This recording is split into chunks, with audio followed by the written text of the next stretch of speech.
20 শতকের অন্যতম শ্রেষ্ঠ নেতা, ন্যায় বিচার ও স্বাধীনতার প্রতীক নেলসন ম্যান্ডেলা ছিলেন বর্ণবাদের বিরুদ্ধে সংগ্রামের অদম্য সৈনিক। 27 বছরের বন্দি জীবন কাটিয়েও মাথা নত করেননি। আর মুক্তির পর ক্ষমতায় এসে প্রতিশোধ নয়, বরং ক্ষমা ও ভালোবাসার পথ বেছে নিয়েছিলেন। নেলসন ম্যান্ডেলা 18 জুলাই 1918 সালে দক্ষিণ আফ্রিকার ট্রান্সকেই অঞ্চলের ভেজো গ্রামের উমতাতা নামক স্থানে জন্মগ্রহণ করেছিলেন। এই অঞ্চলটি বর্তমানে পূর্ব কেপ প্রদেশের অন্তর্গত। শৈশবে তিনি গ্রামীণ পরিবেশে বড় হন। তার পরিবার ছিল থেম্বু রাজ পরিবারের অংশ। ছোটবেলা থেকেই ন্যায়বোধ ও নেতৃত্বের শিক্ষা তিনি ঘর থেকেই পেয়েছিলেন। প্রাথমিক পড়াশোনা শেষে তিনি ফোর্ট হেয়ার বিশ্ববিদ্যালয়ে ভর্তি হন। পরবর্তীতে জোহানেসবার্গে চলে যান এবং আইন বিষয়ে অধ্যয়ন শুরু করেন। 1940-এর দশকে দক্ষিণ আফ্রিকায় শুরু হয় আপারথাইড বা বর্ণবাদী নীতি। সাদা মানুষদের জন্য আলাদা সুবিধা আর কালো মানুষদের জন্য চরম বৈষম্য। ম্যান্ডেলা বুঝতে পারেন এ অবিচারের বিরুদ্ধে লড়াই ছাড়া মুক্তি সম্ভব নয়। 1943 সালে তিনি আফ্রিকান ন্যাশনাল কংগ্রেস ANC-তে যোগদান করেন, যা 1912 সালে প্রতিষ্ঠিত হয়েছিল। তিনি 1944 সালে ANC যুবলীগ প্রতিষ্ঠা করেন। অহিংস আন্দোলনের মাধ্যমে জনগণকে সংগঠিত করতে থাকেন। কিন্তু সরকার ক্রমেই কঠোর হয়ে ওঠে। ম্যান্ডেলা ও তার সহকর্মীরা প্রতিবাদ, ধর্মঘট, বয়কটের মাধ্যমে বর্ণবাদের বিরুদ্ধে লড়াই চালাতে থাকেন। এক পর্যায়ে 1962 সালের 5 আগস্ট তাকে রাষ্ট্রদ্রোহ মামলায় গ্রেফতার করা হয়। 1964 সালের 12 জুন ম্যান্ডেলাকে যাবজ্জীবন কারাদণ্ড দেওয়া হয়। তিনি প্রায় 27 বছর বন্দিজীবন কাটান। সবচেয়ে বেশি সময় কাটান রবেন দ্বীপের কুখ্যাত কারাগারে। নেলসন ম্যান্ডেলা রবেন দ্বীপে কারাগারে থাকার সময় 1974 সালে আত্মজীবনী লং ওয়াক টু ফ্রিডম বইটি লিখেন। এটি প্রকাশিত হয় 1995 সালে। ম্যান্ডেলার কয়েদি নম্বর ছিল 46664। কারাগারে থেকেও তিনি সংগ্রাম চালিয়ে যান। অন্য বন্দীদের অনুপ্রাণিত করতেন, শিক্ষা দিতেন। যখন বিশ্বের বিভিন্ন প্রান্ত থেকে মানুষ তার মুক্তির দাবিতে আন্দোলন শুরু করে, তখন ম্যান্ডেলা ধীরে ধীরে হয়ে ওঠেন বন্দী অবস্থার স্বাধীনতার প্রতীক। 1980 ও 1990-এর দশকে আন্তর্জাতিক চাপ এতটাই বেড়ে যায় যে অবশেষে 1990 সালের 11 ফেব্রুয়ারি নেলসন ম্যান্ডেলা মুক্তি পান। সেদিন সারা বিশ্ব টেলিভিশনে এই ঐতিহাসিক দৃশ্য দেখেছিল। মুক্তির পর ম্যান্ডেলা রাজনীতিতে সক্রিয়ভাবে ফিরে আসেন। তিনি বর্ণবাদী শাসক দলের সাথে আলোচনায় বসেন, যাতে দক্ষিণ আফ্রিকা গৃহযুদ্ধের দিকে না যায়। অবশেষে 1994 সালে দক্ষিণ আফ্রিকায় প্রথমবারের মতো সার্বজনীন ভোটাধিকার নির্বাচন অনুষ্ঠিত হয়। এই নির্বাচনে ম্যান্ডেলার দল ANC জয়ী হয়। তিনি 1994 সালের 10 মে দক্ষিণ আফ্রিকার প্রথম কৃষ্ণাঙ্গ প্রেসিডেন্ট হিসেবে দায়িত্ব নেন। প্রেসিডেন্ট হিসেবে ম্যান্ডেলার মূল লক্ষ্য ছিল একতা, ক্ষমাশীলতা ও পুনর্মিলন। তিনি প্রতিশোধ নেননি, বরং সাদা ও কালো জনগণকে একসাথে গড়ে তুলতে চেয়েছেন। তিনি দারিদ্র্য হ্রাস, শিক্ষা বিস্তার এবং স্বাস্থ্যসেবার উন্নয়নে কাজ করেন। তিনি দক্ষিণ আফ্রিকাকে বিশ্বমঞ্চে নতুনভাবে পরিচিত করেন একটি নতুন গণতান্ত্রিক রাষ্ট্র হিসেবে। তিনি 1994 থেকে 1999 সাল পর্যন্ত দক্ষিণ আফ্রিকার প্রেসিডেন্ট হিসেবে দায়িত্ব পালন করেন। নেলসন ম্যান্ডেলা 1993 সালে নোবেল শান্তি পুরস্কার পান।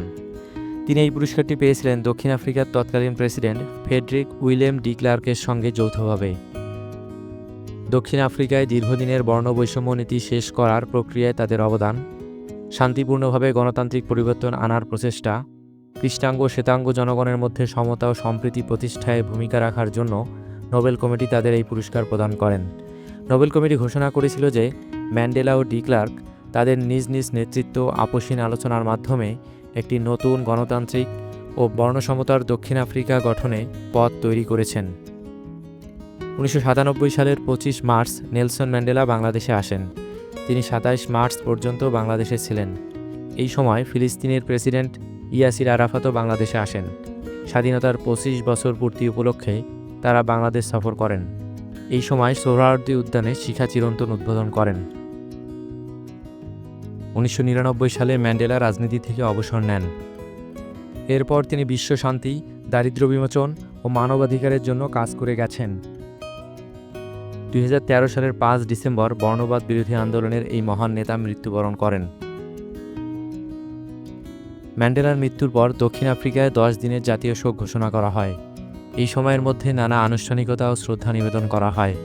অবশেষে 15 ডিসেম্বর শৈশবের স্মৃতিঘেরা কোনো গ্রামে তাকে সমাহিত করা হয়। সেদিন সারা বিশ্ব শোকাহত হয়, কারণ শুধু দক্ষিণ আফ্রিকা নয়, সমগ্র মানবজাতি হারিয়েছিল এই মহান নেতাকে।